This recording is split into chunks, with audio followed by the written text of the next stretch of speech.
Welcome to Behind the Tales and Tales of Animal Vignettes, True Stories of Friendship. This is a little behind the scenes peek at what this book is about. It's something that I've looked forward to sharing for a while now, and I'm thrilled to be able to bring it to you through this format. So first, I just wanted to tell you a little bit about the book itself and how it came to be. So Animal Vignettes is my 7th published book, and it was not planned. I never anticipated writing a book of stories that are true about the animals I've had in my life. That was never on my radar. And then a few years ago, I lost a dear friend of mine. And through the grief process, one of the things that just kept coming back to mind was how much we both loved our animals and the memories that we shared together with our animals. Sipping tea, sharing stories, and petting our animals all together. And so that was something that, as I thought about animals, I thought about what they had meant to us as friends. I also started thinking about what animals have meant to me throughout my life. And so I started just writing down some stories. And quite honestly, even though I said, it might be a book, I wasn't really certain that it would become a full book. I was thinking I would just write a few stories and it would help me through the grief process, and that would be it. But as it turns out, this turned into a collection of 50 vignettes, which are moments in time held in prose and shared with story seekers. And this collection of stories taught me 3 lessons that I want to share with you guys. So, first of all, animals make us better humans, and they teach us some remarkable lessons. And that's one of the things that tends to be a little bit of a theme throughout the stories in this book. They also have always been there for me. As I looked back over my life, I realized that in some of the most difficult moments of my life, that's when I had a pet. And they were there. They were by my side. All the way even back to childhood, I would have been a very, very lonely child if it weren't for the animals that I was able to have during some of those years. So those were some of the things that kind of came out, lessons, if you will, as I was writing this. But before I share that 3rd lesson, I would like to introduce you to my 3 current pets, the ones that I have right now. And so I'm going to get started with Romy. And I'm going to read little snippets from the book for each of these animals. All right, so there is our beautiful Romy girl. And this first little part comes from Vignette 17, which is titled Personalities and Deep Dish Pizza.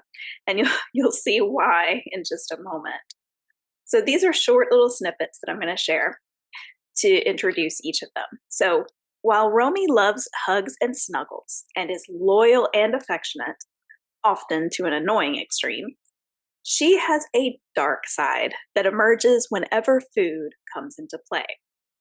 We cannot leave food anywhere. Most cupboards are not Romy-proof. Food must go in the fridge or in the oven or in the microwave or on a very, very, very high shelf. One especially impressive food snatching occasion deserves a few lines. Now, I have an affection for deep dish pizza. When one boasts toppings of mushrooms and pepperoni, I'm ready to drop everything and commence yummy noises. One Tuesday evening, my daughter and I were at her American Heritage Girls meeting, where I served as a leader for 13 years. I love how much the organization and troop has meant to my daughter and some of her closest friends, but those nights really exhausted me for many reasons. My sweet husband said he'd get us a pizza, including a special surprise one for me, from my favorite place. The thought gave me something to eagerly anticipate. When we got home, Tony greeted me with a stunned look on his face. He proceeded to describe the special pizza to me. My mouth watered, and then he explained that he had checked the contents, shut the lid, and pushed the box to the back of the oven before he went out to hang out with our son. When he returned to the kitchen from our son's room, the box was slightly askew, which Tony thought was odd. The lid was tightly closed, though, so he wasn't suspicious when he opened it. Imagine his shock when he peered into an empty box. Romy somehow opened the pizza box, ate an entire deep dish pizza, and closed the lid to avoid detection.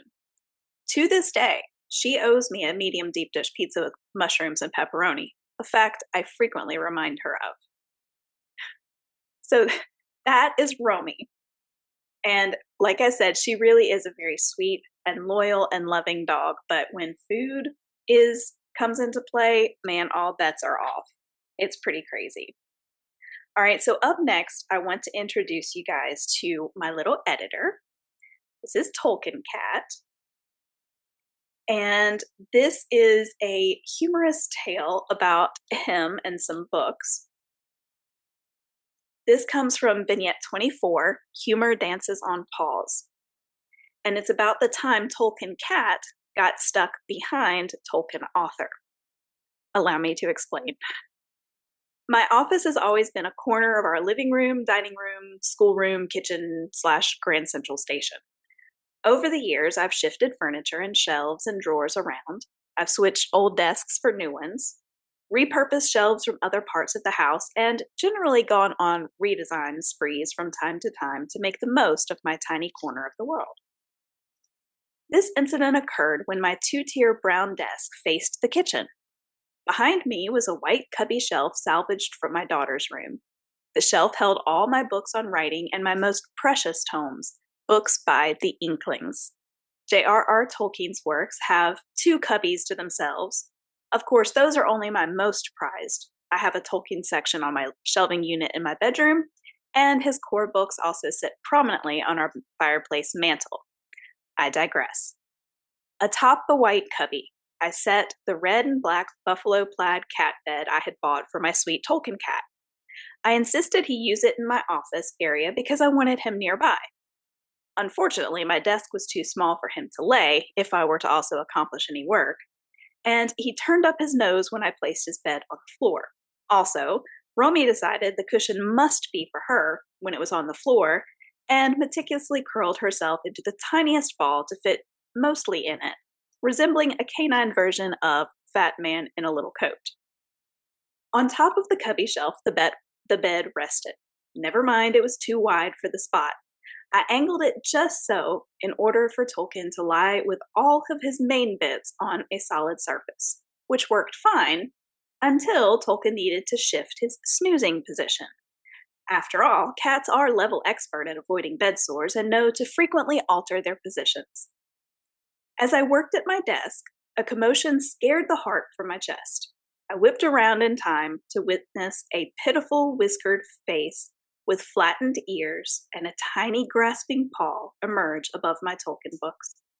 The cat bed crash landed behind the shelf, and the cat hung on for dear life to his namesake's works.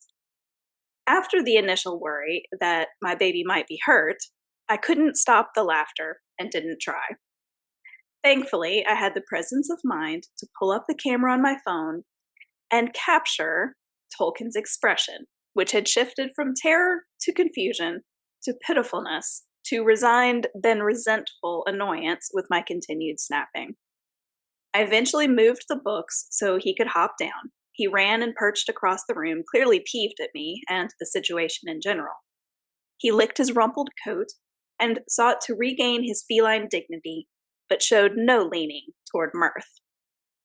So that is how Tolkien Cat got stuck behind Tolkien Author. And next, our little Kaiser, who actually today, as I am recording this, today is his 2nd birthday. So Kaiser is a very special little guy who, and this is not in the story that I'm going to read to you, so I can tell you.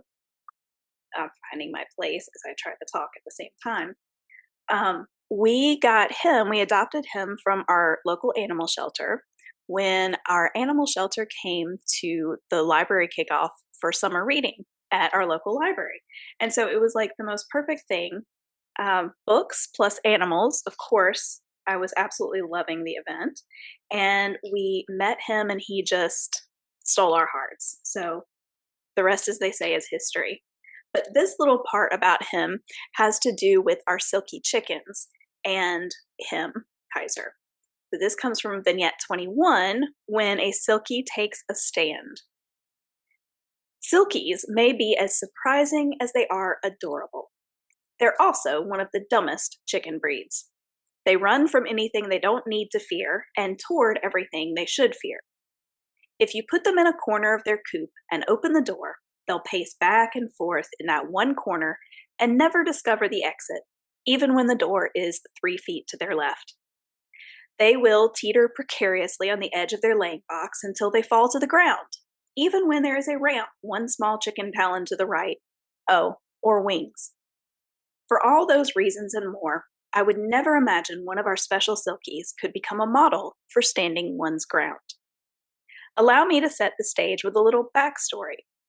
Kaiser loves to chase. As a young pup, cats and chickens were his favorite chase subjects. We have both, so imagine his thrill at the good fortune awaiting him in his forever home. We were more than a month into Kaiser's life with us, and he showed no signs of halting his chase of the increasingly flustered and barely egg-laying chickens. One day, Tony and I were outside. He was doing yard work and I was writing. The chickens were grazing, and Kaiser was stalking.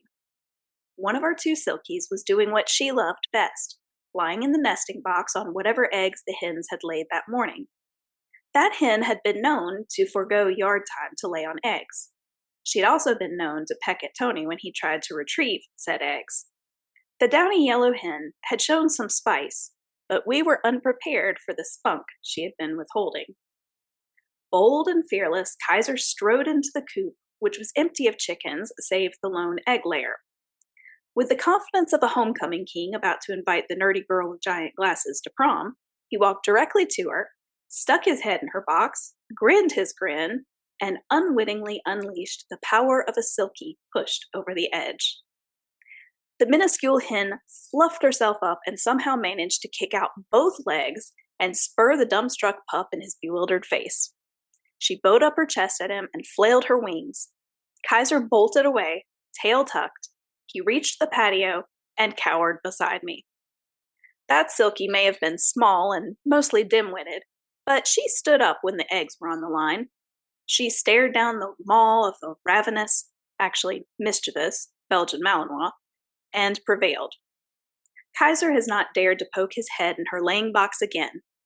As the months have gone by and he's matured, he has also ceased his incessant chasing, and our backyard has seen a time of mostly peace and coexistence.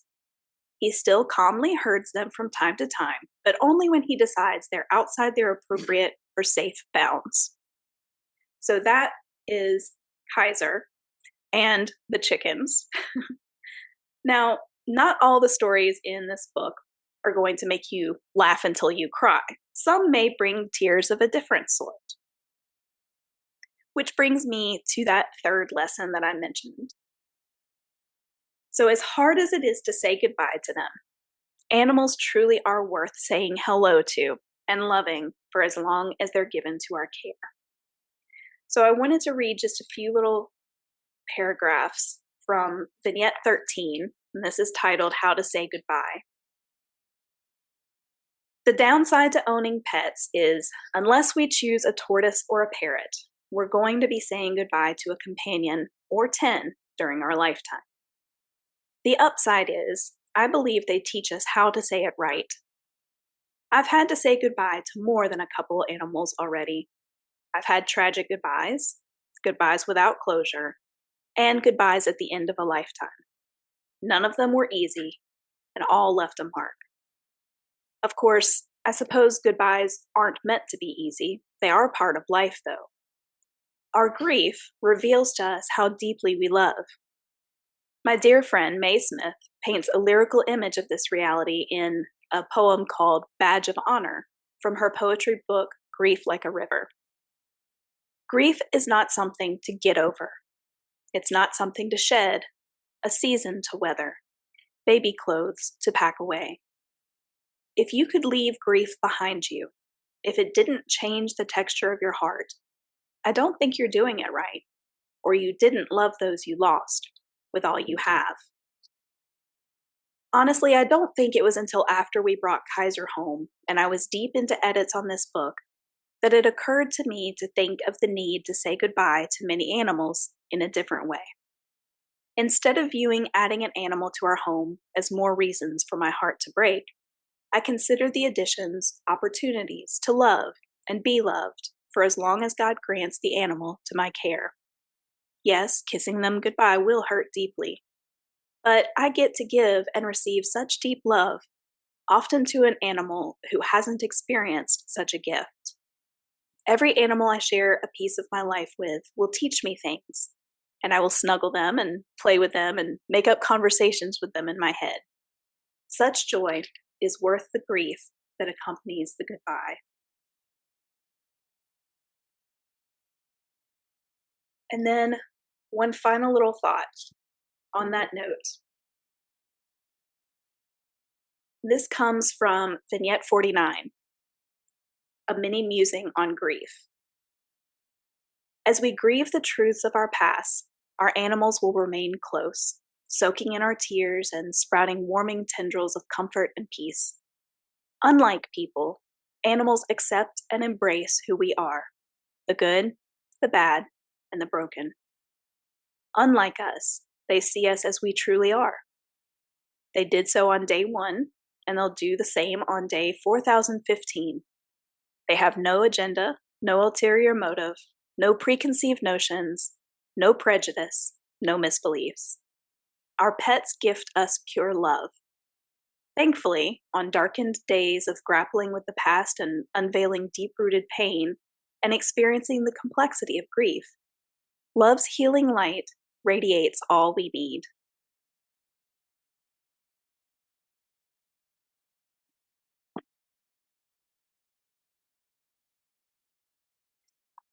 So thank you for listening to a few little pieces and parts of Animal Vignettes, True Stories of Friendship. I want to tell you just a couple of things, fun things about this book that are a little bit different. So I've always done paperbacks and ebooks of all of my books, but for this one, I wanted to branch out and try some new things. So I have a hardcover version. I also have a large print version, and those are the print versions. And I am working on an audiobook version. I had hoped to have that ready at the same time everything else was, but had a few little technical things that got into the way, but that's still in the works, and I hope to have that available one of these days. Another little interesting thing is there's an author's note at the beginning of the book, and there's a QR code at the top of it. So you can actually use your phone to snap that little QR code, and it will take you to a reading of the author's note where I read the note to you to get you started. So that's a fun little thing I added this time. And then something else that I've been doing at signings or whenever I'm able to gift this to people when they buy the book is I have potographs. So we actually took the 3 little fur babies that I introduced you to tonight and we got their paw prints. And so all 3 of them have a paw print on here and I get to slip this inside of the book. So if you have not bought a book at one of my signings, but you have bought one and you'd like a potograph, send me an email, let me know, and I'd be happy to slip one in the mail to you. So you can have a little piece of Tolkien, Romy, and Kaiser. And then the biggest thing about this book, that something that was very important to me, is at least $1 of every book sold supports animals and or veterans. So I've been able to already make one very small, but it's a donation anyway, to Wounded Warriors, the Wounded Warrior Project. And I will also be giving a hopefully larger amount to Wind Dancer Equine Rescue here in Slidell, Louisiana. I plan to make the donations like quarterly, so it seems like a little bit nicer donation than just a few dollars here and there. So, but at least $1 of every book will go to organizations like that. So 2 more things. I actually had a question from someone that I thought that I would answer for this recording. And then I will share a link with you so that you can find a little bit more about the book. So, first of all, the question was, what was it like to write in a different genre? So, most of the published books that I have out are fiction. I have a 4-book series that is Southern fiction with Christian roots, is how I like to describe it. I also have a short story out in a collection, and it is a fantasy short story. My other book is nonfiction, but it is nonfiction for writers. So it is very much a conversational instructional booklet is how I will describe it. So this book really is different because it is nonfiction. It's a collection of stories, but they're all true and they're from my life. So in some ways, writing this was easier because I have written nonfiction for so many more years than I've written fiction. I got my start as a journalist. I wrote for newspapers, I've also written for magazines, other publications like that. And so writing nonfiction really, in many ways, is easier just because I've had so much more experience with it. But this book was different. In some ways, fiction feels more personal because it's a story that you're creating from your heart, really. And in some ways, that can feel extremely personal to put out there. You're creating these people and their stories, and there's an aspect of it that is a little scary to share that with readers and worry that they're not going to love a character as much as I do.